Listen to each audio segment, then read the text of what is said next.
bien, si vous ne pouvez pas la contourner, alors essayez de passer au-dessus. Non, ce serait ridicule. Dans ce cas, pourquoi ne pas essayer de passer en dessous?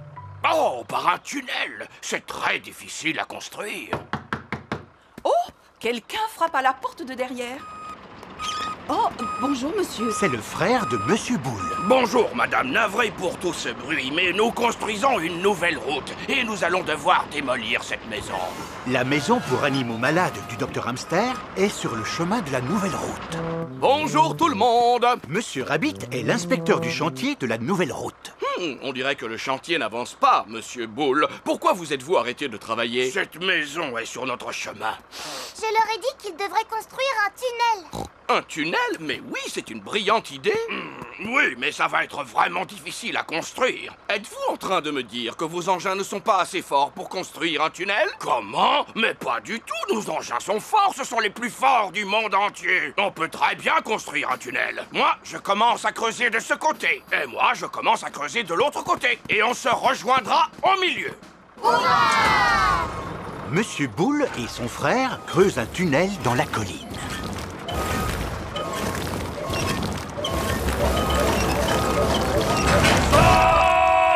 Le tunnel a été creusé. Et la nouvelle route est terminée.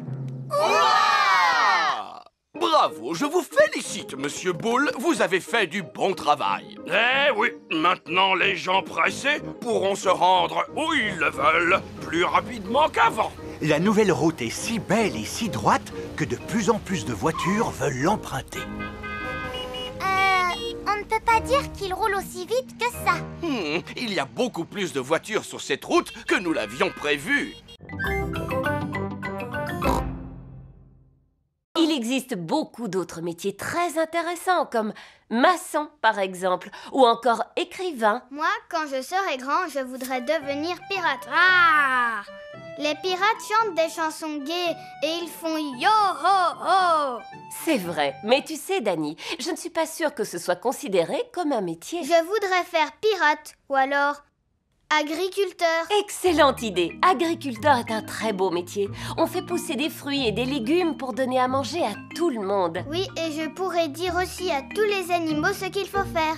Je vois. Moi, je voudrais devenir super-héros. Le métier de super-héros demande des qualités exceptionnelles. Il faut savoir courir à la vitesse d'un train, sauter d'un immeuble à l'autre et aussi... Je n'ai pas tellement envie de faire tout ce que font les super-héros, Madame Gazelle. Ce qui m'intéresse le plus, c'est de dire aux gens ce qu'il faut faire. Oui, bien sûr. Il est l'heure de rentrer à la maison. Alors, les parents sont venus chercher leurs enfants. Bonjour, mes petits cochons d'amour. Alors, racontez-moi ce que vous avez appris à la garderie aujourd'hui. Madame Gazelle nous a demandé quel métier on voulait faire quand on sera grand. Ça devait être intéressant. Non, maman, pas tellement. Tous les autres enfants savent ce qu'ils veulent faire comme métier, mais moi, je ne sais pas. Et toi, Georges, tu sais quel métier tu veux faire quand tu seras grand? Dinosaure. Georges veut devenir un dinosaure quand il sera grand. Grrr. Qu'est-ce que je te disais? Ne t'en fais pas, Peppa. Tu as tout le temps de réfléchir au métier que tu veux faire plus tard. Bon, d'accord. Et toi, maman, tu fais quoi comme métier? Je travaille sur mon ordinateur. Est-ce que tu dois dire aux gens ce qu'il faut faire? Pas du tout. Alors, c'est pas ça que je veux faire plus tard.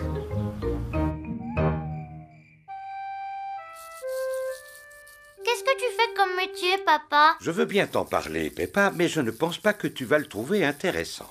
Pourquoi tu dis ça, papa? S'il te plaît, dis-le-moi, s'il te plaît. Eh bien, d'accord. Pourriez-vous, s'il vous plaît, nous montrer ce que vous feriez en cas d'urgence? Mais oui, avec grand plaisir. Je vais avoir besoin d'un ours en peluche et d'un ballon. Un jour, Nounours jouait au football quand tout à coup, oups, il est tombé en marchant sur le ballon. Alors il a fallu appeler une ambulance.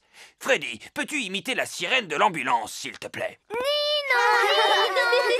La première chose que je fais, c'est de voir si la personne est consciente. Dites-moi si vous êtes conscient. Oui, docteur. Savez-vous comment vous vous appelez? Oui, je m'appelle Monsieur Nounours. Pouvez-vous me raconter ce qui s'est passé, Monsieur Nounours? Je suis tombé en marchant sur un ballon, docteur. C'est ce qui s'appelle une chute bête, n'est-ce pas? Je vais commencer par éloigner le ballon pour que personne d'autre ne marche dessus. Alors, dites-moi, Monsieur Nounours, où avez-vous mal exactement? J'ai mal au bras, docteur. Je vais vous mettre un bandage pour que votre bras guérisse plus vite. Et comme vous avez été très courageux, monsieur Nounours, vous avez mérité une médaille. Et voilà les enfants, vous avez vu à quoi servait une ambulance. Formidable! Les enfants, dites un grand merci au gentil docteur Brown Bear. Merci beaucoup, docteur Brown Bear. Il n'y a pas de quoi. Et surtout, n'oubliez pas de regarder toujours devant vous. Sinon, vous risqueriez de... Le docteur est en train de rouler jusqu'en bas de la colline. En traversant un buisson rempli d'épines. Il s'est cogné contre un arbre. Oh, pauvre docteur, il faut vite appeler une ambulance. C'est pas la peine, elle est déjà là. Oh, c'est vrai. Dépêchez-vous de monter à l'intérieur, les enfants.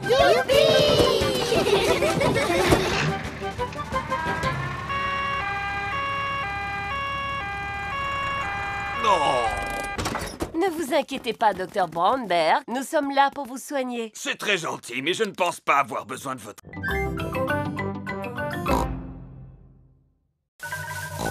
Tu crois que c'est une bonne idée, Pedro? Ne t'en fais pas, Peppa. Je suis super Pedro. Aïe! Oh là là, que s'est-il passé, les enfants? Titine la tortue est tombée sur le nez de Pedro. J'ai super mal au nez maintenant. Pauvre Pedro. Je vais tout de suite appeler le docteur. Docteur Brown Bear, j'écoute. Un choc sur le nez, avez-vous dit? J'arrive tout de suite, madame.